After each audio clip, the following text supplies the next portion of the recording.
Mose ketika dia dikudeta oleh Miriam dan Harun, terutama Miriam ya, karena dia merasa lebih tua, Mose tidak melakukan apa-apa. Dia juga tidak marah-marah. Di ayatnya tidak ada dia protes juga kepada Tuhan, dibiarkan saja. Tapi kita lihat faktanya Tuhan sendiri turun tangan gitu. Tuhan sendiri membela dengan menghukum Miriam. Miriam kena kusta gitu, dan harus diasingkan dari perkemahan, tidak boleh tinggal di dalam, ya harus di luar terpisah karena ada kusta kan menular gitu. Nah, jadi kelemah lembutan itu ada kuasanya gitu, yang saya alami juga saya imani gitu. Salah satu kemarin yang saya praktekkan ketika melayani orang yang stres gitu, ya saya menceritakan diri saya gitu. Artinya ketika saya menceritakan diri saya, pengalaman saya, kemudian orang ternyata lebih terbuka. Jadi rata-rata orang malu karena merasa dia harus membentengi dirinya, jangan sampai kelemahannya terekspos. Tapi ketika orang lain membicarakan kelemahan dengan sukacita, dengan seperti kita lihat Paulus bilang, aku tuh punya kelemahan, apa? Duri dalam daging. Dan banyak versi ya tafsir apa itu kelemahannya Paulus. Bahkan kalau secara literal dikatakan ada roh yang menggocah aku. Jadi gangguan duri dalam daging dalam yang Paulus ceritakan dirinya sendiri itu roh gitu ya, spirit gitu. Bayangkan seseorang yang melihat surga kemudian menjadi orang penting gitu ya, tapi diganggu spirit, kena okultisme. Jadi ada orang-orang yang hamba Tuhan yang dibiarkan okultisme, diganggu roh gitu. Artinya supaya tidak sombong kalau dalam pemahaman Paulus. Saya rasa kita juga masing-masing mungkin bisa mendeteksi gitu. Apa hal-hal yang bagi diri kita itu adalah duri dalam daging gitu. Dan bisa memahami kenapa kita harus punya gitu. Dan jadi merasa ada juga gitu. Jadi pokoknya selalu ada gangguan gitu ya. Tentu dengan bertambahnya pengetahuan, gangguan itu semakin minim ya. Tetapi tetap ada. Sejauh ini ya belum. Makanya saya tadi bilang belum 100% itu ya begitu. Walaupun kecil itu gangguannya ada. Jadi secara prinsip tidak menghalangi jelas. Jadi kayak kemarin tetap ada, saya mengalami gitu. Tapi tidak mengganggu. Tetapi itu juga menjadi bagian dari konsep anaf ini gitu ya. Kayak kita disebut sebagai bejana tanah liat, yang bekerja itu Tuhan gitu. Nah, jadi ketika saya mencoba untuk low profile, menceritakan diri saya, kemudian orang yang ini kemarin satu keluarga, mereka mulai terbuka gitu ya. Mereka menceritakan gitu. Dan dalam situasi yang privat seperti itu banyak hal yang rahasia diceritakan.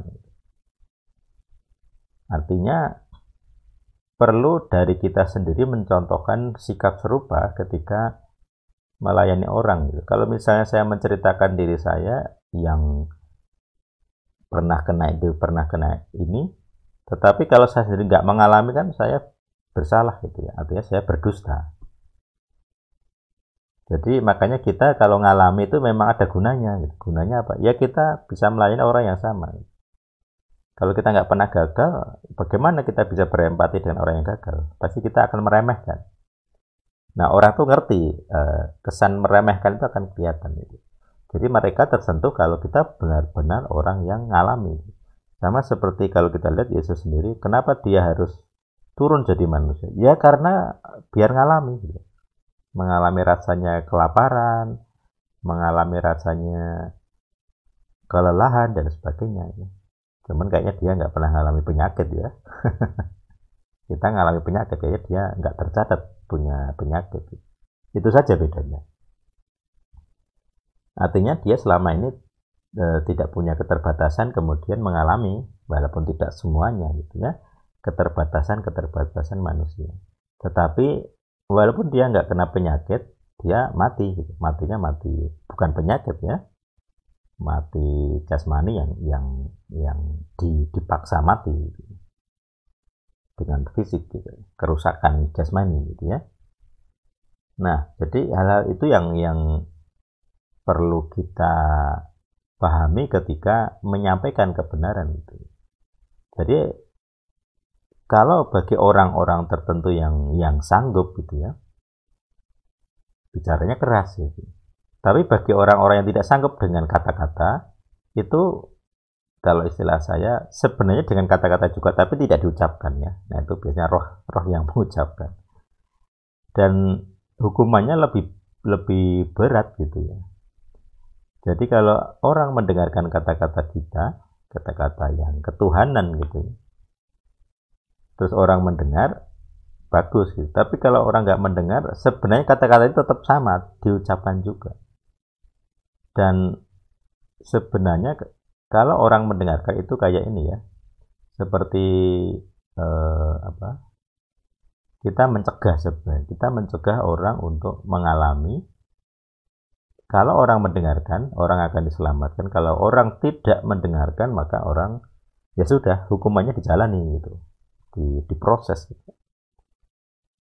Nah ini yang selalu saya bilang di grup-grup Elsadik juga, bahwa kita atau kalian gitu ya harus punya namanya free will, kehendak bebas. Gitu. Saya tidak ingin memaksa orang sampai ke tahap tertentu, tapi kalian harus berpikir sendiri, belajar sendiri, merenung sendiri seperti jemaat ini ya, Berea gitu. Paulus mengajar mereka ngecek ke kitab Tanak gitu ya, kalau bahasa kita kitab PL gitu, dicek ada nggak dukungan dari ayat-ayat di dalam pengajaran Paulus gitu. Dan ternyata mereka menemukan gitu. Di antara banyak orang Yahudi yang menolak, ternyata ada Yahudi yang menerima berdasarkan pengetahuan. Jadi dia ngecek, oh, memang omongannya Paulus itu ya ada ayatnya. Maka kita juga harus sama gitu. Siapapun yang berbicara, ujilah rohnya, ujilah ajarannya. Makanya saya selalu menggunakan materi-materi yang ada di publik gitu. Kayak kamus-kamus seperti ini, kamus Strong, kamus Ibrani kuno, semuanya ada di publik, ada situsnya gitu ya, dan diakui gitu. Jadi materi-materi yang kita bahas bukan materi yang marginal, tapi diakui di seluruh dunia gitu. Siapa bisa mengubah kayak gini? Brown River Bridge nggak ada. Jadi konkordansi seperti ini yang kita pakai itu bagian dari kelembutan. Saya sudah bicara dengan ya ayatnya ada, tapi kenapa tidak percaya? Nah itu ya, jadi konsep lemah lembut seperti ini yang saya terapkan, saya imani juga, dan itu jadi pedoman ya, ada 3 ya. Jadi ada ad, ada rak, ada anaf. Gitu. Kalau saya lebih cocok untuk konsep yang diterapkan ya anaf ini, contohnya di Musa ya, Mose. Karena yang di Ayub itu kan sebenarnya dia menyindir ya, jadi kita tidak bisa tiru juga. Kalau yang Amsal itu sebenarnya condong ke lemahnya gitu, jawabannya lemah. Nah, mungkin ini berkaitan dengan intonasi ya, jadi volumenya kecil gitu, meredakan kegeraman. Jadi kalau terutama kalau di Jawa sini ya, intonasi itu sudah jelas sekali. Jadi kalau orang intonasinya tinggi, berarti dia marah. Gitu. Kalau intonasinya datar atau rendah, berarti dia sedang tidak marah. Itu pemahaman umumnya. Gitu.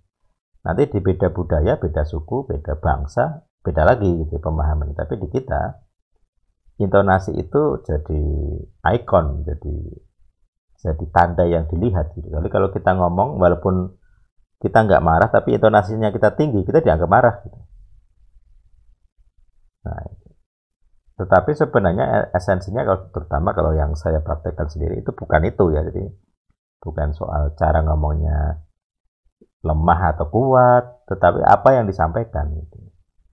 Yesus bisa bicara kasar, hei anjing dan babi gitu ya. Ya kita harus menerima ada kebenaran yang harus disampaikan dengan keras. Bahkan dengan hewan-hewan seperti itu ya ada. Jarang sekali orang mau membahas bahasan anjing dan babi.